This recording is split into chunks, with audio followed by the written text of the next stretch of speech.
All right, on to our speaker. Our speaker for the next hour is Ashley AuBuchon, Executive Assistant to IBM's Chairman and CEO. Ashley has been with IBM for 13 years, and she spent her entire time driving cultural and organizational transformation at IBM. In her career, Ashley has driven significant business results by leveraging her communication skills and background to create strong partnerships with her colleagues, leaders, and clients. In addition to driving strategic events and initiatives for IBM's senior leadership team, Ashley has also trained and mentored over 30,000 professionals and students around the world by helping them improve their communications, collaboration, and people skills. So we have the best in the industry to speak to you here tonight. And without further ado, Ashley, take it away. Awesome. Thank you. I'm going to start sharing my screen here. I am so excited to be here. I love seeing all the action in the chat as well. So thank you, Salam, for the introduction. Ashley AuBuchon is my name. Like Salam said, I have been here at IBM 13 years. And today's presentation is kind of, I pulled together all of my different classes that I normally teach to IBMers and professionals in the community and college students because I really wanted it to be about, okay, what I wish I knew when I started my career 13 years ago. So that is what the conversation is today, all around professional communications. And some of this may be common sense to you, and that's completely fine. That's great, actually. Some of this may be like, oh, wow, I never really thought about that or considered that. So my goal today is not for you to learn every single thing. We have a ton of content to cover. But if you take away just a few lessons learned that I learned the painful way and you don't have to, that I will be very happy with that result. So, um, she kind of covered it, but I did want to share. All of you are in college, so my background in education is in mass communications, public relations. I actually went to Southeast Missouri State University in Cape Girardeau, Missouri, and that's where I have a bachelor's from. I've moved around. This is my fourth state at IBM. I lived in San Francisco, then Dubuque, Iowa. Then I was working from home in Missouri, back where I'm from. And now I find myself in the Raleigh, North Carolina area. I live in Holly Springs. I've been here 2 years and love it here. I travel to our headquarters in Armonk, New York every few weeks because I support the CEO's office. But this right here is what I love to do. I love talking to people like you who are eager to learn and grow your skills and network. It's amazing. You guys are going to just do incredible in your careers. I can't wait for this next generation to enter the workforce. So, enough about me. Let's get into it. So today we're going to talk about the 10 C's of communication. I'm going to try to go through this pretty quickly because there's a lot to cover, but definitely I am going to also turn on the chat box here so I can glance up at your comments as well. Then we're also going to talk about email communications because in business, sometimes email communications might be the most effective way to get your message across or get what you need out of somebody. So we're going to talk about that. And then at the end, we'll talk about talking to clients and customer service and even teaming with other teams and your colleagues, how you can make sure that you are saying the right things to build strong partnerships and relationships. Okay, first we're going to do a poll question. I want to know, how often do you communicate with others throughout the day?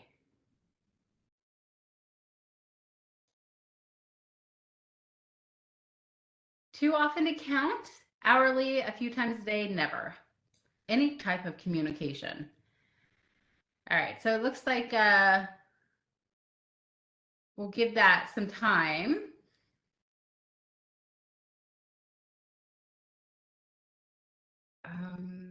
Okay, can we move on to the next poll, Heather?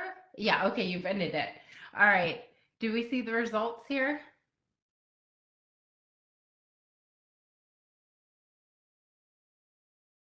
Maybe. All right, let's go to the next poll question. What form of communication do you use every day? You can pick more than one. Okay, so the first question, 35% of you said too many times to count. 25 said a few times a day. 20% said hourly. So daily at least, or too many times to count. Now, how do you communicate? In person, instant messaging, phone conversations, video calls,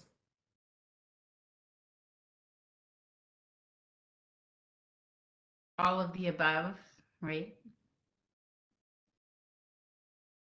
And it seems like these take a minute to see on your end, Ashley, but we are seeing a lot of answers all across the board here. Okay, perfect. Exactly. So the point here, right, is we are communicating and we are connected constantly. Communicating with each other through likes on Instagram, through unfortunately when someone actually calls you on the phone and you have to answer it. That's how I feel about it. But it really depends on the person how much you communicate using the different forums. So we will talk about that today. But the point is here, so many of you are communicating constantly, hourly, too many times to count. And so it's important that when we are communicating with each other, that especially in a business setting, that we understand kind of the etiquette, and we're also getting through to that person. We're sharing with them what's going to be the most effective in the most effective way. So let's talk about this. Did you guys know that you can increase your productivity at work and the productivity of your team simply by changing the way that you communicate with others? We're going to talk about that. It's in your meetings and your emails and your video calls and your presentations. If you have a very well thought out, constructed, and clear message, then your audience is going to get what you need them to get out of it. And you can increase productivity of your meetings, your work. You can get what you need faster. So the 10 C's of communication, this is going to help you do that. And we actually are providing you kind of a checklist you can use when you're sending an email or a big report or a presentation, and you want to make sure you can actually use this as a checklist. And we're going to go through this pretty quickly, but I do have some examples, some are real life examples and some are made up about what is, correct versus not correct, or courteous versus not courteous. Okay, so the first C is being clear. So when you're writing or speaking to someone, you need to be clear about why. Why are you speaking to them? What do you need? What is the purpose of you communicating with that person? If you're not sure what you need, they're going to have no idea. So you need to make sure that when you are going to email someone or call someone, you have a reason and you're very clear about that when you communicate to them. This means you want to try to minimize the number of ideas in a sentence or even paragraph or email. Like, I think an email with more than 3 paragraphs is probably too long in most cases. A paragraph with more than 2 to 3 sentences, also too long. You want to get it as net as possible so you are as clear as possible and you're making it easy for your reader to understand what you're saying or what you're asking of them. And you're not asking them to read between the lines. Like, you're very blunt and upfront about this is what is needed. Okay, the next C, oh, I have an example here. So I'm going to read this, and then I want you guys to put just in the chat your thoughts here. The first example. Hi, John. I wanted to write you a quick note about Daniel, who's working in your department. He's a great asset, and I'd like to talk to you more about him when you have time. Whoops. Let me go back. So I want to hear your thoughts in the chat. What do you think about this? Is it clear what Skip wants? So I see some people think it's clear. I see several people say it's vague. I would go more on the vague sign. Like, what do you mean? You want to talk to me about Daniel? What if I have more than one Daniel on my team or in my department? I don't really know what they're talking about. So let's go to the next example. Hi, John. This email is in regards to Dave and Kedar on your team, who helped our IT department with several pressing deadlines the past few weeks on his own time. We have a critical upgrade project coming up for the client that will take place over the next 3 months and could really use David's assistance again. I'm going to set up some time with you to discuss David's availability and see if we can come up with an arrangement to ensure we deliver for our client and allow David to keep up with his day job. Okay, so that is a little better, right? It's a little clearer. I know which David on my team. I also know like how this person even knows David. And I know what they're setting up a meeting for. I know the purpose of that meeting. That helps me. Maybe David is in my department, but he actually reports to another manager. That can allow me to say, hey, Skip, make sure you include this person in the meeting for our discussion. It makes it way more productive. Everyone has a good idea. They're very clear on what the purpose is of the meeting that they're going to go into. Okay. Now let's talk about being concise. I kind of hit on that a little bit. When you're concise in your communications, and several people are saying that email was maybe too long, and maybe it was. So we need to make sure that we keep it to the point, right, and brief. Your audience does not want to read 6 sentences. They want to get it quick. I've been in roles where I would receive 1,000 emails a day. I could not possibly read all of them, especially really long ones. So I needed to get the message very quickly. You want to ask, are there adjectives or filler words that can be deleted? And here are some examples. For instance, you see, definitely, kind of, literally, basically, I mean, you don't need them. Get rid of them. Make it as short as possible. Are there any unnecessary sentences, or have you repeated the point several times? You don't need to do that. If anything, just put it one time and bold it out, and we'll talk about that too. All right. Third C, being concrete. So what this means is that your audience has a very clear picture of what you're telling them. There are details, but not too many so that you don't lose them. And it's very focused. Your message is solid. Correct. Number 4, when your communication is correct, it fits your audience. So it means error-free, absolutely. It means things are spelled correctly, but you're also thinking about who your audience is. And if you're using technical terms, will this audience understand what you're saying? Do they have the background to understand the words you're saying, or do you need to bring it up a level, right? Not talk in too many details. But also spell checkers don't catch everything. Obviously, if it's a different word than you're intending to use. And probably one of the biggest things is, are their names spelled correctly? That's a big deal. When you are sending them an email, their names are usually up in the to line. You should be able to compare and make sure you have their names spelled correctly. So making sure your communications are correct is very important. Coherent. When your communication is coherent, it's logical. It's very easy to follow. All the points are connected and relevant to the main topic. And the tone and flow of the text is consistent. So you're not bouncing around to different ideas. It's very structured. And I think we have an example here. So the first one, what are your thoughts here? Tracy, I wanted to write you a quick note about the report you finished last week. I gave it to Donna to proof, and she wanted me to make sure you knew about the department meeting we're having this Friday. We'll be creating an outline for the new employee handbook.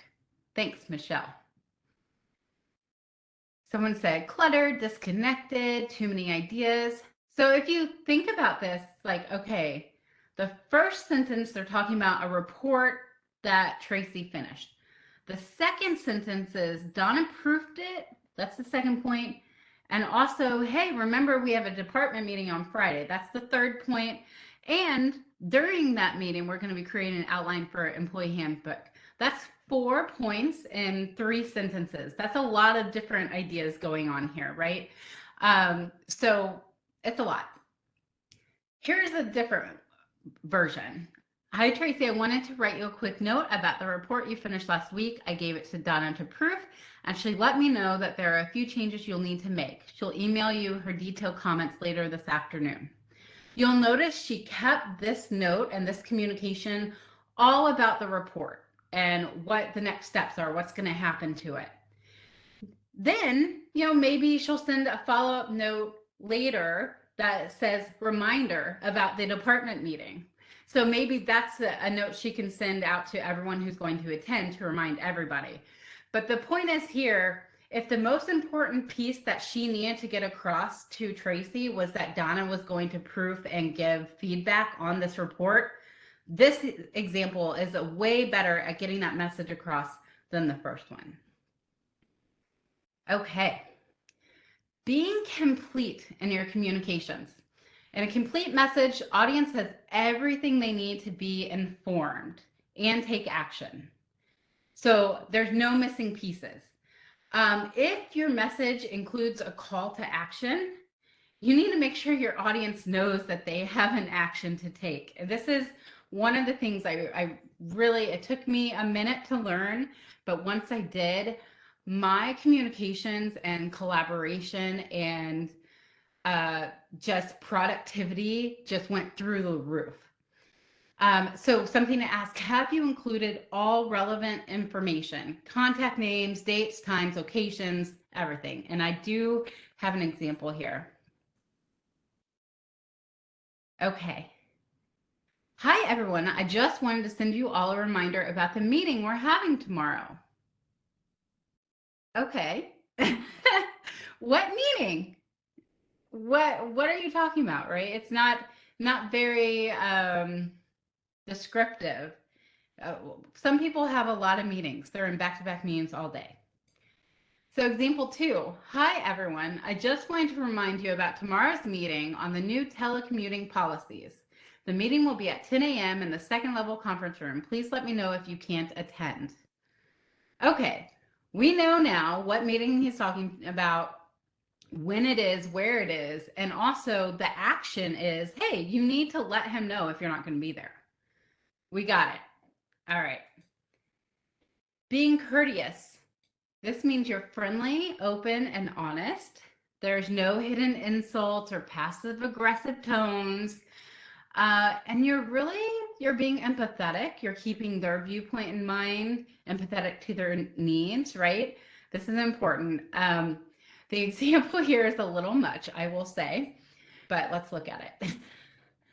Jeff, I wanted to let you know that I don't appreciate how your team always monopolizes the discussion at our weekly meetings. I have a lot of projects and I really need time to get my team's progress discussed as well. So far, thanks to your department, I haven't been able to do that. Can you make sure they make time for me and my team next week? Thanks, Phil. Okay, so Phil is clearly upset. And he maybe could have approached this a little bit differently. Passive aggressive, I see some people saying, too aggressive, needs a chill pill. So maybe all of this is true, right? But if Phil really wants to come to a solution, he needs to approach this differently. Even if he, it's maybe Jeff really is like taking it all the time, it's not going to help matters worse, right? Going into this with that unprofessional tone. So let's see maybe a better way to approach it. Hi, Jeff. Your team has shown great progress during our weekly leadership updates the past few weeks. You should be very proud of all the work they put in.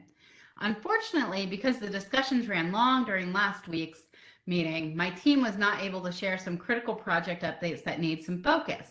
Would you be comfortable with our team going first on the agenda during next week's meeting to ensure the team can cover the hot items before passing it off to you? Appreciate your flexibility here. Whoa, totally different, right? Totally different tone. Like if you imagine being Jeff and getting that first note, you got to be like, oh, Phil, who do you think you are, right? The second one, you're like, oh, wow, that was Phil understands my team has really a lot of good work to show for. But you know what? Yeah, he's right here. Maybe I need to be flexible and maybe we need to work together more. Phil's attitude here is definitely way more collaborative. Let's work together compared to the last one, which is very defensive and pointing the fingers and just really not professional. So another example of being courteous, thinking about how someone will receive a message. Here's 2 for 1 on this slide. Being credible. Does your message improve or highlight your credibility? This is really important. If you are emailing someone, kind of like a cold email, or if this is the first time you're working with someone, they might not know who you are or anything about you. You may be the expert that they've been looking for in a certain subject, but if you don't share that background with them, they may think, who is this person that is trying to communicate to me? So it's really important that, especially as you are first communicating with people and then as you get to know each other, that they understand who you are, why you're reaching out to them.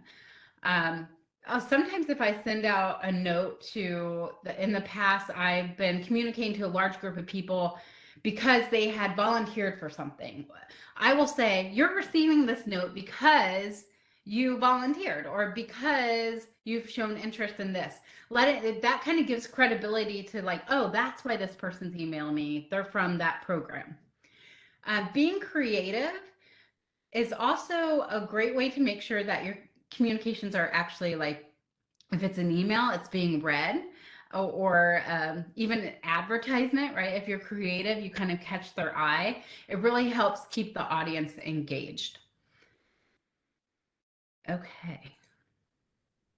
So the next C is channel. And we hit on this at the very beginning of all the different ways that we communicate. And there are some questions that you should be asking when you're trying to figure out how's the best way to reach my audience. So is it something that should be shared by email? Is it a tough or complex discussion that should be in person or by the phone? Do you need something quickly, or is it urgent, or you need to share with a lot of people all at once? Those are the things you need to consider as you're going through this. So email, a good time to use it is when you need to document a conversation to reference it later. Maybe it's something that you will need to forward on, or just everyone on copy needs that documentation. When you need to get a note out quickly and your audience mainly uses email, like if you know you're working with some executives and they're not on Slack right now, but you know they're checking their email while they're on the plane or something, then that's your way. That, anything that's going to get to them quickly. It's really, email's a one-to-many concept, or one-to-one. So you can email one person, you can email many people, but it doesn't necessarily allow for like collaborative conversation unless you want the back and forth reply alls, which is not usually very helpful. Meeting or conference calls, video calls, when topic is sensitive or too complex for an email or direct message conversation, a lot of HR conversations really should be had in person or on the phone or a video call, to make sure that you are, having that human connection, because sometimes that can be lost in Slacks or emails. But also when it's too complex, like if it's a really hard technical problem you're trying to solve, email is not the right way, right? You might need to draw out on a board with everyone in the room to figure out how to get to a solution. So definitely meetings, conference calls, great use for when you have tough discussions or a tough problem you're working through. Blogs, websites, newsletters, social media. So when you're making announcements or you want to share something that you've been working on with many people, or you want to recognize people, it's really that one to many concept. Social media as well. Like if you have something that you want to share out with a lot of people, that's a great way to do it. And you can reference it later.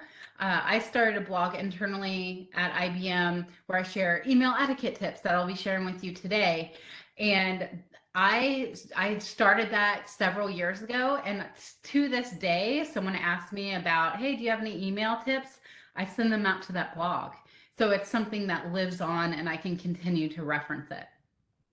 And then platforms like Slack and forums and channels and different messaging boards are a great way to, if you have a question, it's really many to many concepts. So you can put something out there and have many people give you answers or feedback. It's also a great way to collaborate, to build communities of people who want to work together and solve problems. So another great use, another great channel, depending on what is the purpose of whatever it is you're trying to communicate. Okay, I know I'm going really fast and this is a lot of information, but I just want to share as much as I can with what I have learned over the years. So we are going to go into effective versus ineffective email communications. Some of this can probably also be taken into account for other communications, but email is good. Okay, so this is something that nobody talks about, but in the business world, it's really important to kind of understand this. So you have in an email a to line and a CC line, carbon copy, and a BCC line, which is blind carbon copy, okay? So the to line, that should be the main person you need to get your message. Who needs to take action, right? CC, carbon copy, is when you want others to know the information, but they don't necessarily have to take an action. There are other ways that you want to hopefully not use often, but in the business world, let's say you have emailed someone in the to line multiple times over weeks and they haven't responded. You may want to then copy their manager or someone that they work with who maybe something happened, they're out of office and they just didn't put an out of office notification. And so if their manager sees it, they might be able to point you to someone else who can help you or get you what you need.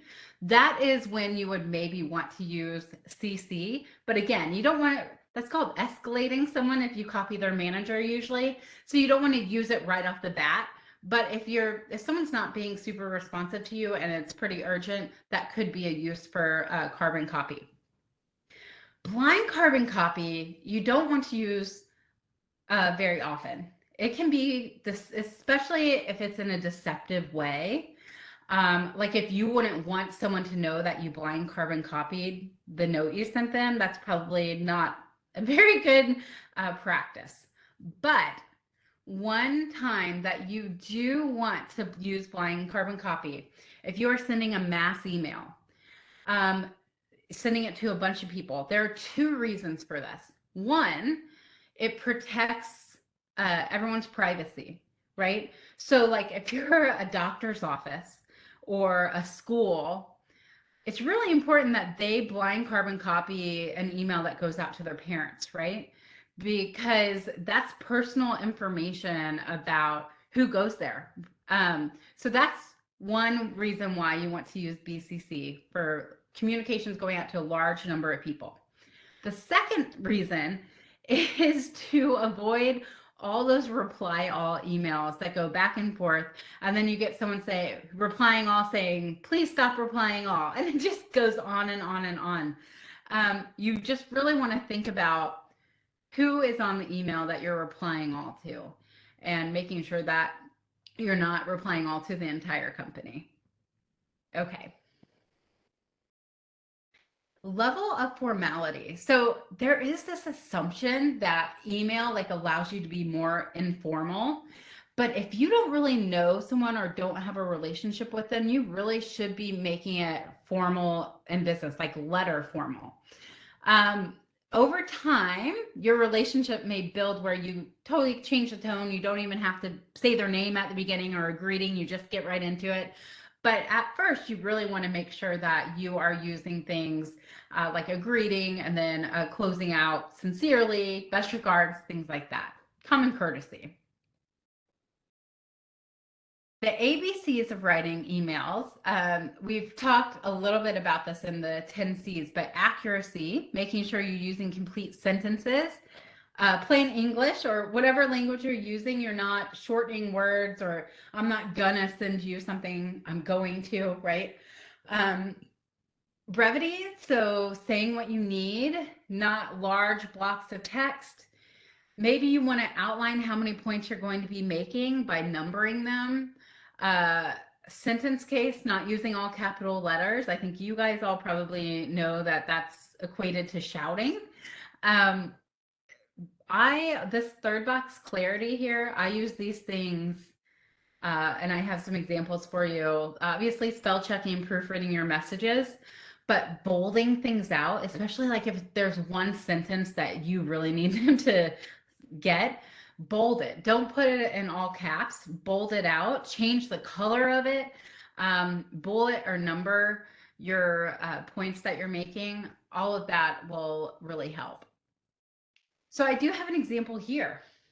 Okay. Hello, senior managers. I need you to please send me your staffing plans that you need approved. We had a meeting this morning with our senior vice president, and she asked for our list of staffing plans we would like to go through earlier than scheduled. Along with your staffing plans, please include your prioritization with importance, impact, and your business justification. Once I get these, we will review them, decide which ones to send for approval. Please send your updates no later than 5 p.m. on Monday. Thank you.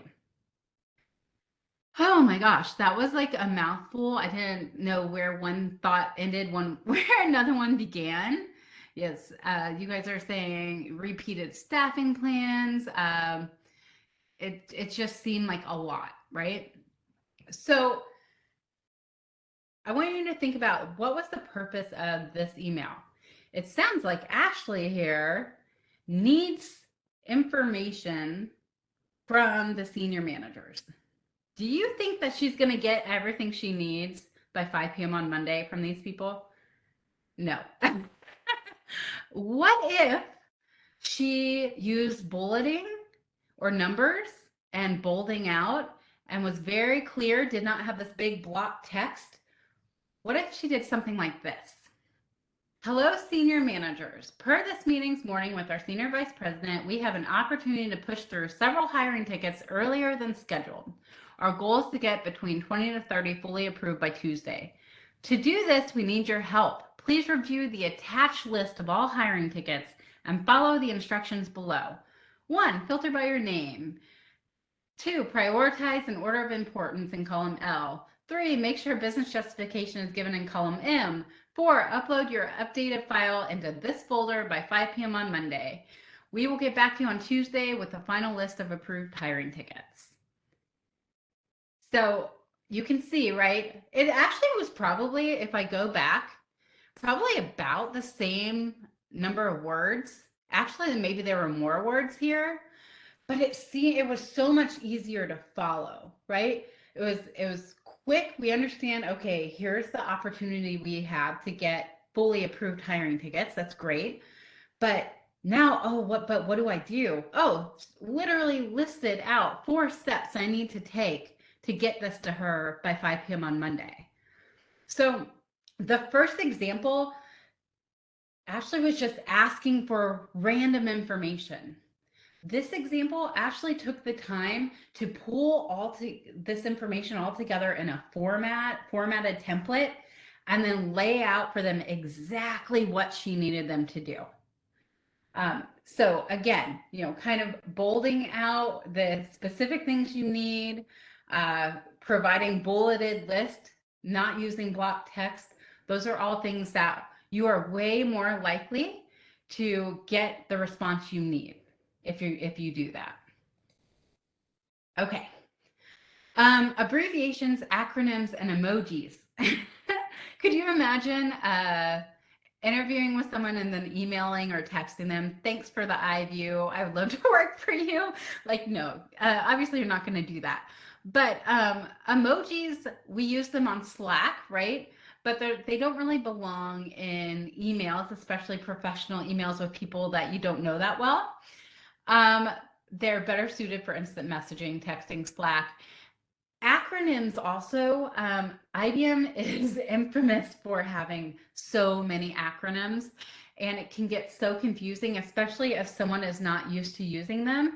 So it's really important that if you're going to use acronyms, the first time you use it, you spell out what the words are, and then you can put the acronym in parentheses, and that lets them know every time you use the acronym after that, they can reference what it is all spelled out the first time. Okay.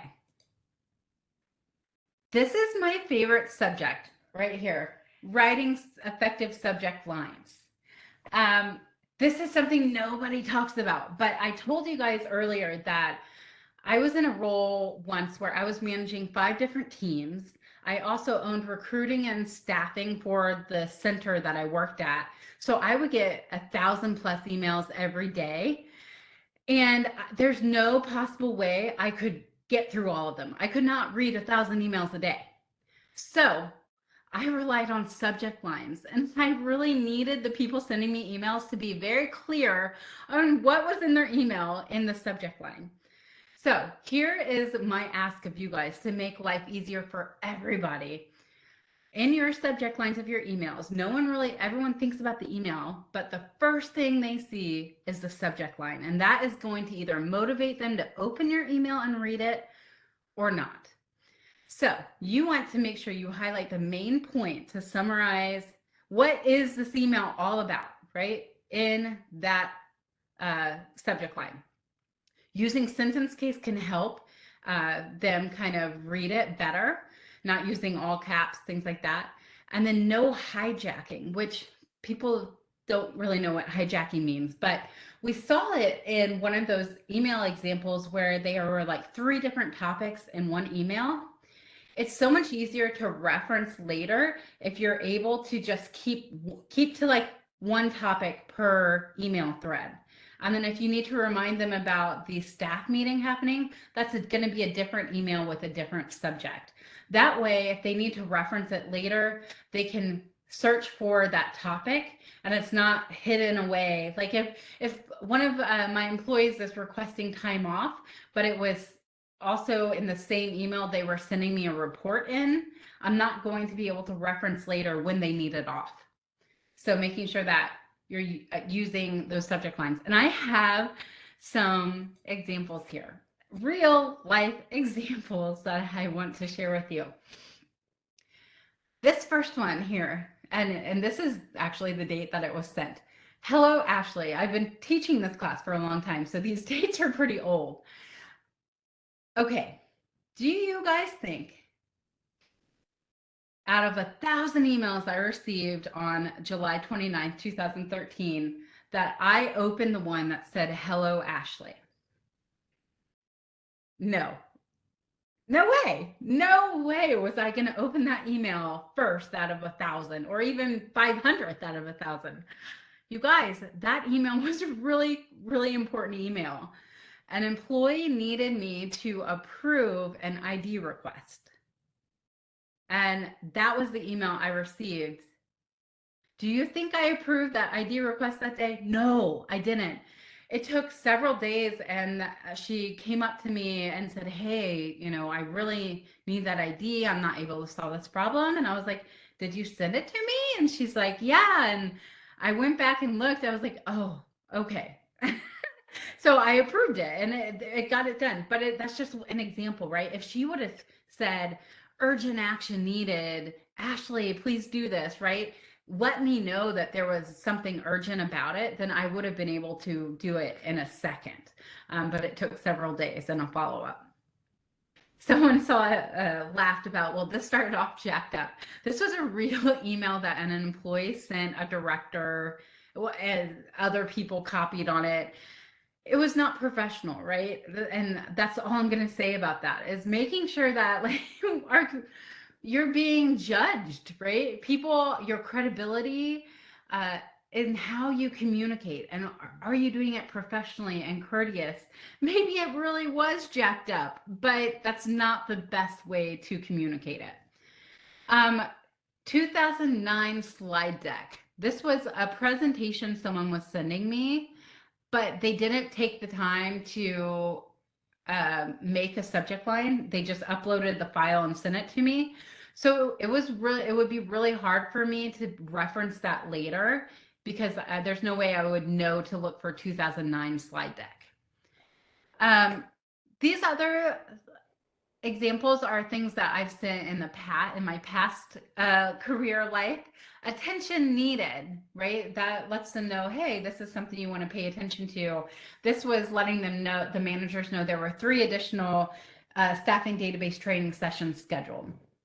This one, action required, in parentheses, 2 minutes only. This let them know, like, hey, if you just click on this email and reply to me right now, it'll be done and out of your inbox and you won't have to do anything again, right? This lets them know, like, I'm not asking you to write a novel, nothing like that. I just need 2 minutes of your time. And I also let them know here, you can see EOD means end of day. So I let them know when they needed to do this action by. End of day, February 7th. Manager action required. That lets them know, if you're a manager, oh, this is me. Because sometimes managers might get things copied that their employees need to take action on. But if you let them know their specific role has an action here, it might be able to get them to do it quicker. Okay, so before sending, double check email addresses. One thing I've seen before is when people reply all and go back and forth, sometimes someone will add in additional people to the CC line. Maybe it's a client. You want to make sure that you see everybody you're replying all to or sending an email to. You want to make sure that you've double checked everyone who's going to receive your email. Reread your email. You've probably heard this before. Never send a message when you're angry. You can type it out, reread it the next day, and then decide. I've done that, and I've actually sent it still the next day, but it's a good practice to do. And refrain from sending too many high priority emails. This was me early in my career. I thought everything was so important, but I realized that if I do that too much, then they're not going to open any of my high importance emails because they're going to think, well, it's not really that important. She just is button happy, right, on making it high importance. Okay, things to avoid in email: not including any information you wouldn't want your manager or colleagues to see. Someone said to me, don't email anything you wouldn't want put like on the front of the paper. In the business world, there's a lot you're going to email that you wouldn't want on front of the paper because it's confidential or sensitive or classified. So I go by the rule, don't email something that you would be embarrassed, right, if your manager or colleague saw what you said. And then only sending confidential or sensitive or classified information to those who actually need it. And this is really important, and IBM is very serious about this. It's part of our business conduct guidelines to making sure that we're protecting privacy and data. Okay, when not to use emails. I think this might be one of my last email slides. For jokes and chain messages, arguments or flame wars, which is if you're putting blame on each other back and forth, it's probably best just to pick up the phone and call someone as opposed to continuing the reply all madness. Like I shared before, when subjects are too complicated to easily explain in an email, use a meeting instead. And then when it really needs feedback and interactive discussion, there are other forums to use than email. Okay, let me do a time check. 15 minutes. We're on our last session here. Okay, making a great impression on the client. What is magic? Okay. This is a mindset and then also some steps that you can take. And the goal here is really, how do you make every customer or client feel special? But this is also about, I've supported a lot of external clients for IBM, but I also support a lot of internal teams too, who are really my clients. So I want you to take these tips and definitely keep them in mind when you're working with customers, but also every interaction you have with your peers, with your classmates, with your colleagues at work. These can really help you form stronger relationships and you build that credibility as well. So it's really the way you communicate is at the heart of everyone's impression of you, of your career, of your business, of who you are as a person. How you communicate is critical to that. So let's talk about it. So why is it critical?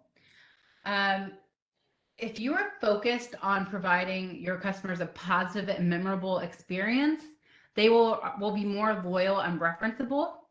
It is actually 5 to 20 times more costly to acquire a new customer than keeping one through building a relationship with them.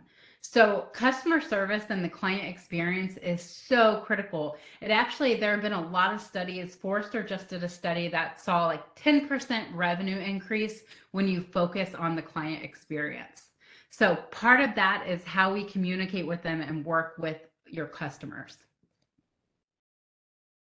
So why is your mindset important? It really reflects the respect that you have and the commitment that you are willing to demonstrate, that this person is worth your time and is important. So the words you use are very important, but it's also how you convey those words, your tone, the quality of that communication is how others will perceive you.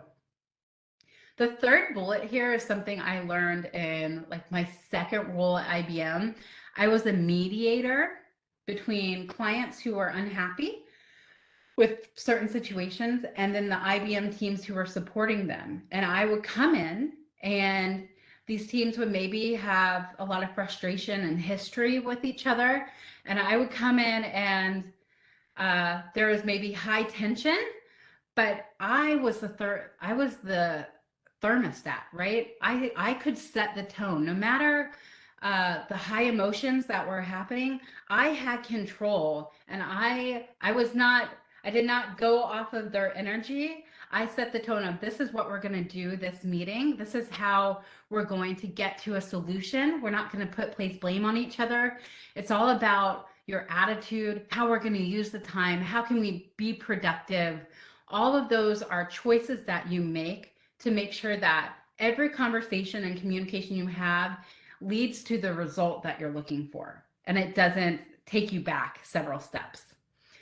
So I motivate you guys, or I encourage you guys to take the lead in setting that tone. It doesn't even mean you have to speak first. You can let someone speak their mind and get their frustrations out. But then when it's time, you need to say, okay, how can we move forward? How do we get to a solution? All right. So the 5 steps of magic. Make a connection, build a relationship, act professionally, express confidence, get to the heart of the matter and by listening and asking questions, inform and clarify what you will do, and close with relationship in mind. Okay. Making a connection, building relationships, making sure your tone is right. Like if your tone is not right, if you're not making eye contact, that can contradict anything that you say. So your tone really does matter. Being that thermostat to create the right climate and mindset and tone. And just remembering that your customers really want to feel welcome and important. So making sure that they feel like they're heard. Don't sound hesitant or cautious when you first meet them, right? Be confident. Let them know you're here for them. You want to understand what their needs are. You're going to help them. If you're confident, then they are going to feel confident and they're going to kind of relax a little bit and really be more open to that collaboration. I want you guys to think about too, when you're on a video call or a conference call, if you're on a video call, I really suggest you have your video on. I know in some situations you just need to not have your video on, and that's completely acceptable. But if you're trying to build a relationship with someone, it really helps if they can see you, if that's an option. But think about, how would you rate yourself if you're on video or not on video? Do you sound cheerful? Do you sound like you're good at your job? Do you sound like you're interested in helping them? That you're trustworthy, friendly, intelligent, polite? These are the types of things that maybe you are all of these things. Maybe you are the perfect person to solve the problem that this client has. But if you don't seem interested, or like you care to help them, or like, that kind, then they're not going to know that. They're going to think, this person needs to go. This person's not going to be able to solve my problem. Okay. Step 2, act professionally, express confidence. So you want to use some specific phrases, maybe personal, specific, or empathetic. So personal, maybe you use their name. It kind of helps as accountability, makes people feel like they're being seen. Specific phrases is what you're going to do and when. Get very specific when you're talking to customers. It's you taking ownership of the conversation. You're also identifying how and when you're going to do something. It really creates that trust and confidence that, oh, wow, this person really is going to take action and solve my problem. And then also being empathetic, letting them know, like, oh, wow, that must be frustrating. Let's see how we can get this solved for you, right? Making sure that they understand that you get where they're coming from and you're going to help them. They really help you connect with them and show that you genuinely care. Okay, this is going to be a handout for you guys. So I'm not going to cover all of these, but these are suggested phrases. So tragic phrase on the left.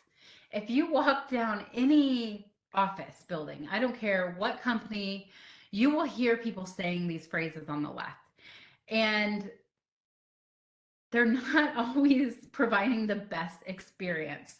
So, an example, I'll call you as soon as possible. Okay, well, like, am I gonna be sitting by my phone for the next 5 hours because you might call me?